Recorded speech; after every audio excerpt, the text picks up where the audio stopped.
పరిశుద్ధ దినమందు 10 మంది లేకపోయినా ఒంటరిగా ఉన్న అతడు పరిశుద్ధ దినమందు ఆరాధన ప్రారంభించాడు. దేవుని స్తోత్రం కలుగును గాక. హల్లెలూయా. ఎవరు ఉన్నా ఎవరు లేకున్నా అతడు ఆరాధన చేస్తున్నాడు, ప్రభువుని స్తుతిస్తున్నాడు. స్తోత్రాలైన తర్వాత ప్రార్థన చేసి, ప్రార్థన అయిన తర్వాత పాటలు పాడుచు అలా పరవశించి దేవుణ్ణి ఆరాధిస్తూ ఉంటే అతని శరీరం ఈ భూమి మీద ఉంది, కానీ సర్వశక్తిమంతుడైన దేవుడు అతని ఎదుగు దిగి వచ్చి ఆయన్ని పరలోకానికి తీసుకువెళ్ళాడు. స్తోత్రం కలుగును గాక. పరలోకంలో అనేకమైన అద్భుతమైన ప్రత్యక్షతలు, అనేక జరగబోయే సంభవాలను దేవుడు యోహానికి బయలుపరుస్తున్నాడు. జరగబోయే ఉగ్రత, వాటిని తీర్పులు, యేసుక్రీస్తు అత్యున్నతమైన సింహాసనం, ఆ మహిమ, 24 పెద్దలు, ఆ కెరూబులు, సెరాబులు, ఆ వైభవాలన్నీ దేవుడు యోహానికి ఒక్కొక్కటి చూపెడుతూ ఉన్నాడు.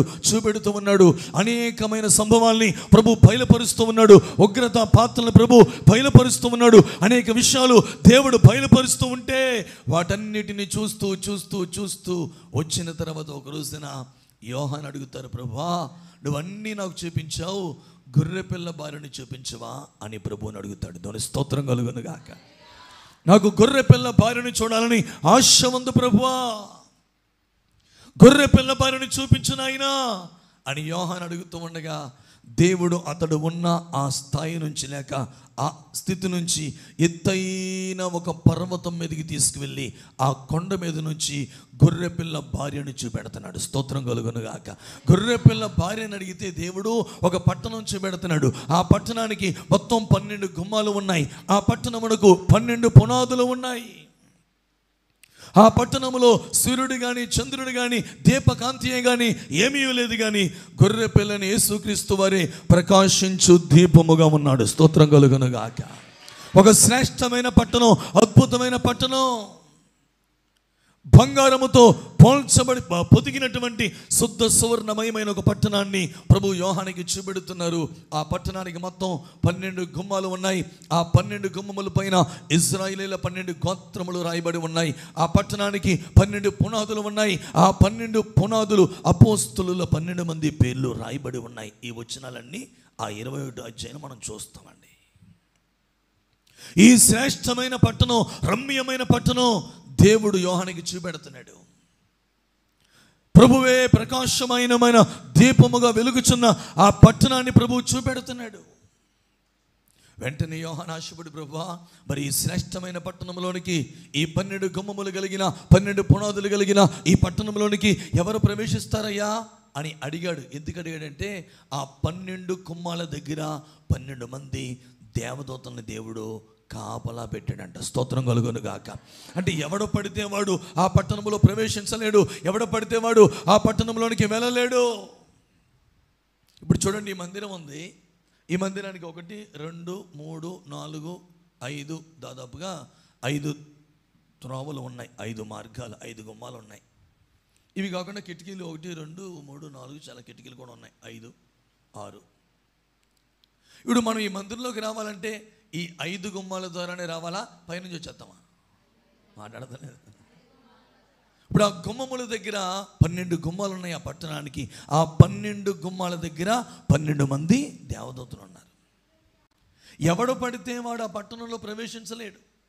ఇప్పుడు ప్రభువా ఎవరు ప్రవేశిస్తారు ప్రభువా అని అడుగుచుంటే వెంటనే దేవుడు చెబుతున్నాడు, ఇదిగో గొర్రె పిల్ల జీవ గ్రంథమందు రాయబడిన వారే ఆ పట్టణములోనికి ప్రవేశించబోతున్నారు. చెప్పకూడదు ప్రభు స్తోత్రం. గట్టిగా చెప్పకూడదు స్తోత్రం చెప్పండి. ఎవడు పడితే వాడు ప్రవేశించలేడు.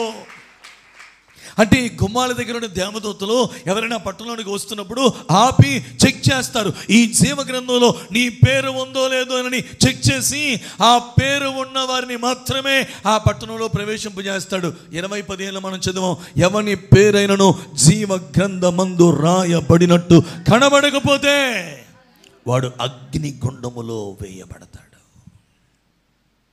అంటే ప్రభువిచ్చే ఆ పునాదులు గల పట్టణం, శ్రేష్టమైన పట్టణం, ఉన్నతమైన పట్టణం, 12 పునాదులు, 12 గుమ్మాలు కలిగిన ఆ మహోన్నతుని పట్టణములో మనం ప్రవేశించాలంటే మన పేరు ఈ భూమి పైన ఎక్కడ కనబడినా ఎక్కడ కనబడకపోయినా మన పేరు జీవ గ్రంథమందు రాయబడి ఉండాలి. హల్లెలూయా.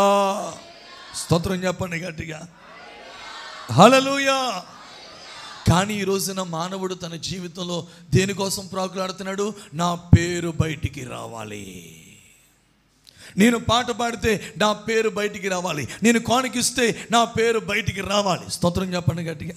నేను పరిచయం చేస్తే నా పేరు బయటికి రావాలి, నేను ఏదైనా ఒక వస్తువు ఇస్తే నా పేరు బయటికి రావాలి.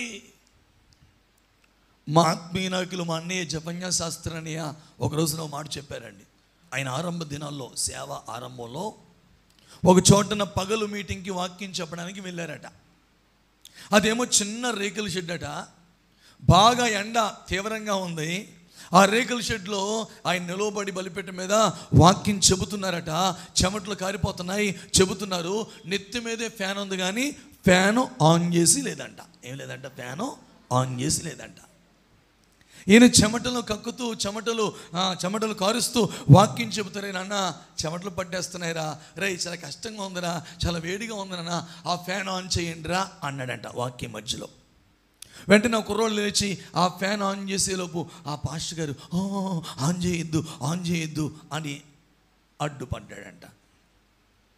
వెంటనే మా అన్నయ్య గారు అనుకున్నారంట, పోన్లే ఆ ఫ్యాన్ ఏ చూసుకున్నట్టు ఉందేమో, ఏ బేరింగులు పోయిందేమో, ఉండండి ఎత్తి వెళ్ళిపోద్దు మనకెందుకు అని చక్కగా వాక్యం చెప్పేసిన తర్వాత లోపల భోజనం పెడుతుంటే ఆ బ్రదర్ని, ఏంటి నాన్న పైన ఎత్తి మీద ఫ్యాన్ ఉంది కానీ ఆన్ చేయలేదు ఏంటి అని అంటే, వెంటనే ఆ పాస్టర్ గారు చెప్తున్నారంట, అన్నా ఆ ఫ్యాను చర్చికి స్థలం ఇచ్చింది కదా మామ, ఆ మామ ఇచ్చిన ఫ్యాను.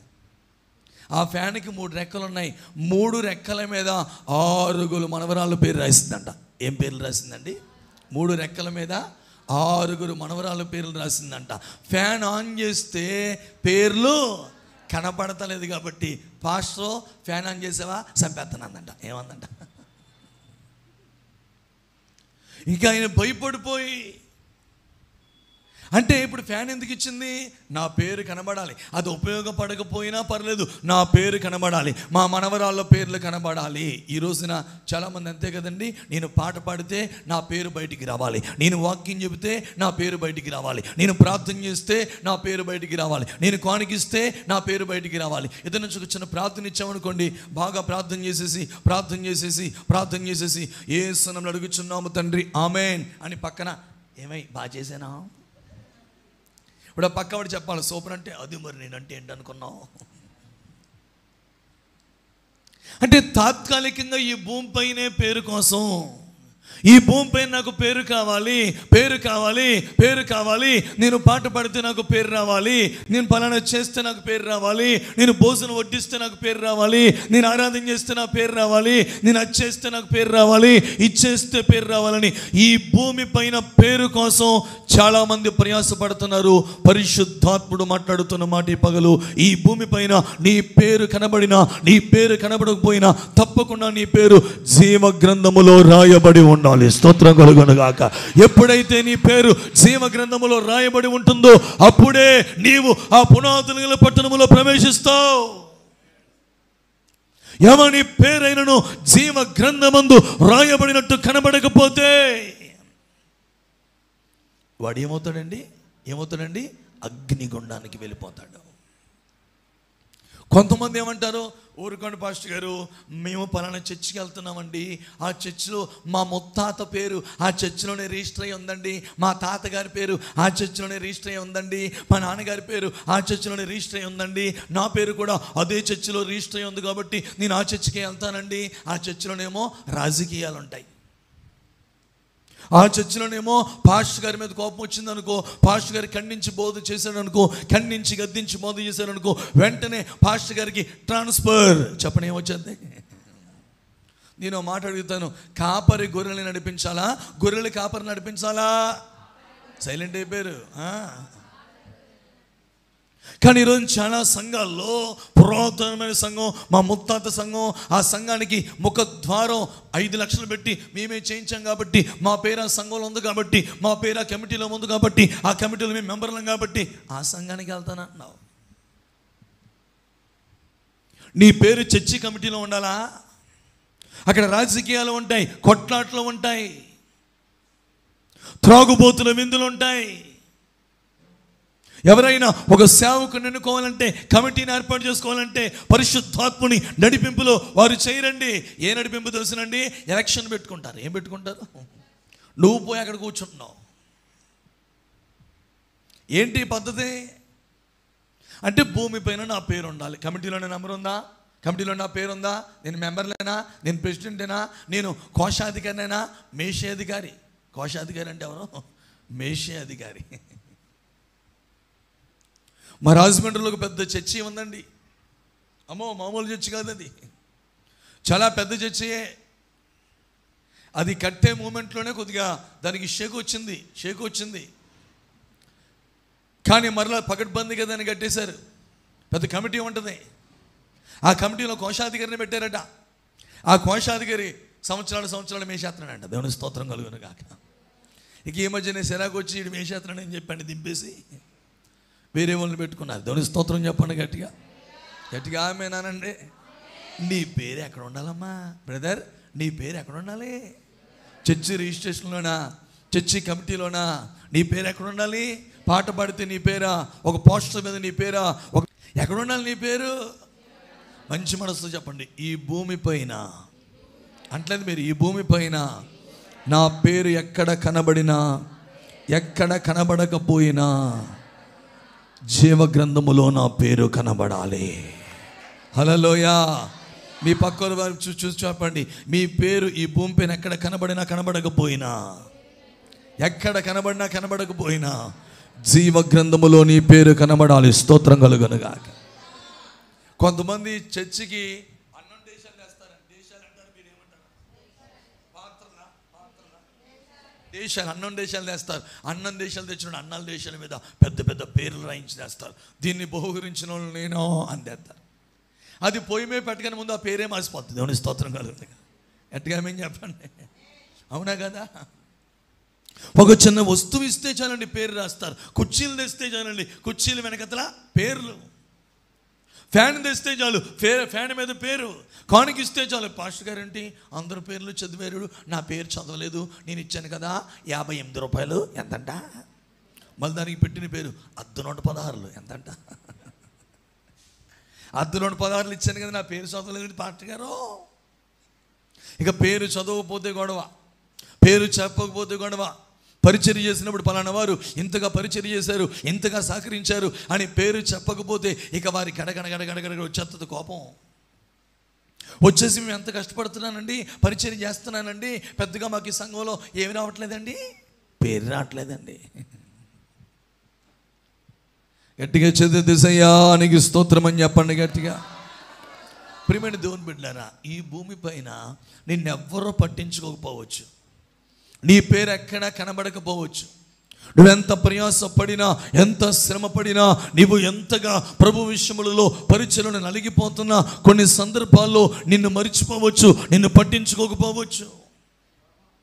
కానీ సర్వశక్తిమంతుడైన దేవుడు నిన్ను జ్ఞాపకము చేసుకునే దేవుడై ఉన్నాడు. స్తోత్రం కలుగునుగాక. దావీదుని తల్లి పట్టించుకోలేదు, తండ్రి పట్టించుకోలేదు, అన్నలు పట్టించుకోలేదు. ప్రభువుకి స్తోత్రం చెప్పండి. హల్లెలూయా.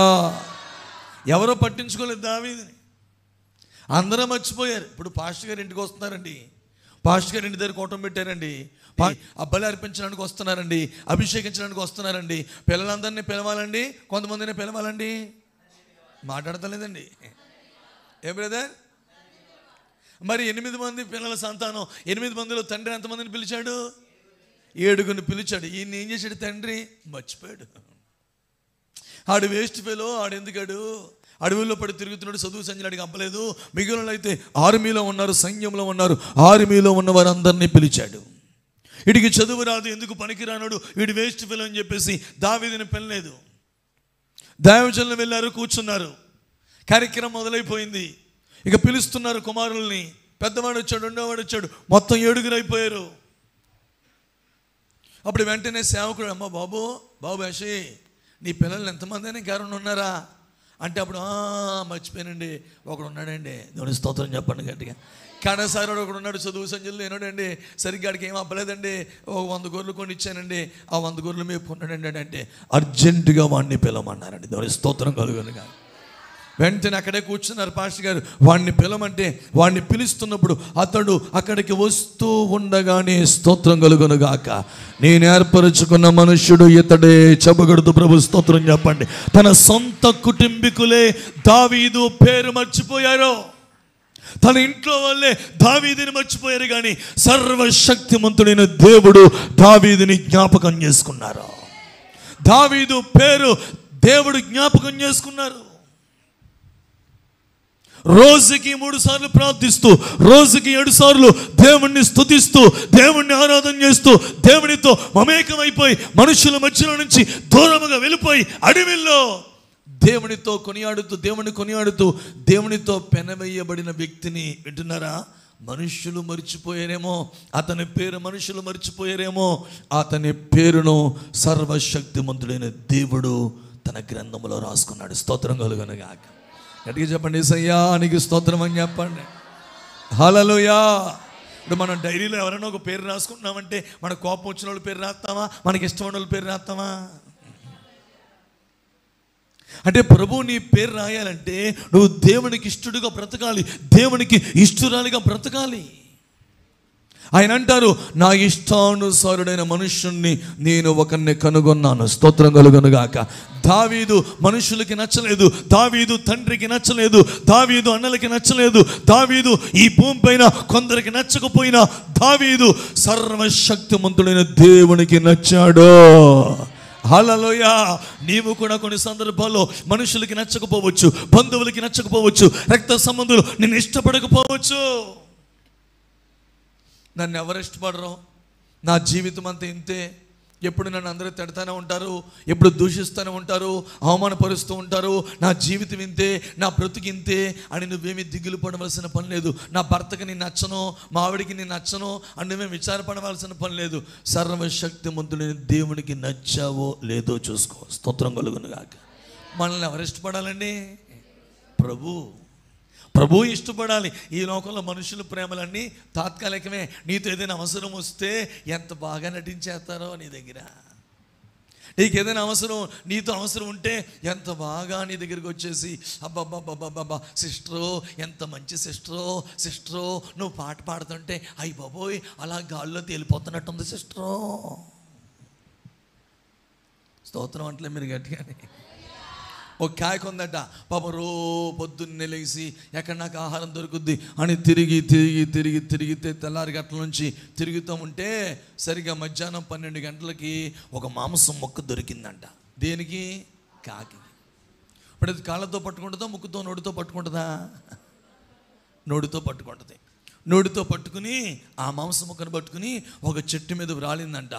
అమ్మయ్య పొద్దున్నుంచి కష్టపడ్డాను, నాకేం దొరకలేదు, ఈ ఆహారాన్ని నేను తిందాం అని నోట్లో పెట్టుకుని ఆహారం తిందామనేసరికి సరిగ్గా ఆ చెట్టు కిందే నక్కుందంట. ఏముందంట? నక్కుందంట. అంటుందంట, కాకి బావా నువ్వెంత సూపర్ పాడతావో అందంట. ఏమందంట? కాకి బావా నీ స్వరం అతి మధురం బావా, నువ్వెంత బాగా పాడతావో.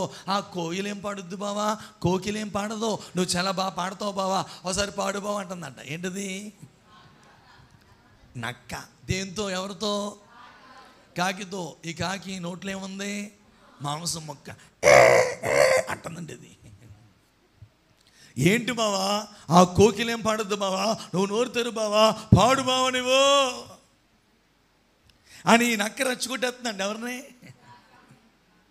ఇక కాకి ఫస్ట్ అంటుందంట, పాడు బావా నువ్వు పాడు బావా. ఆ కోకిలేం పాడద్దు బావా. అసలు న్యాయంగా చెప్పండి, కోకిలు బాగా పాడిద్దా, కాకి బాగా పాడిద్దా? అబ్బా, దేని స్వరం మధురంగా ఉంటుంది?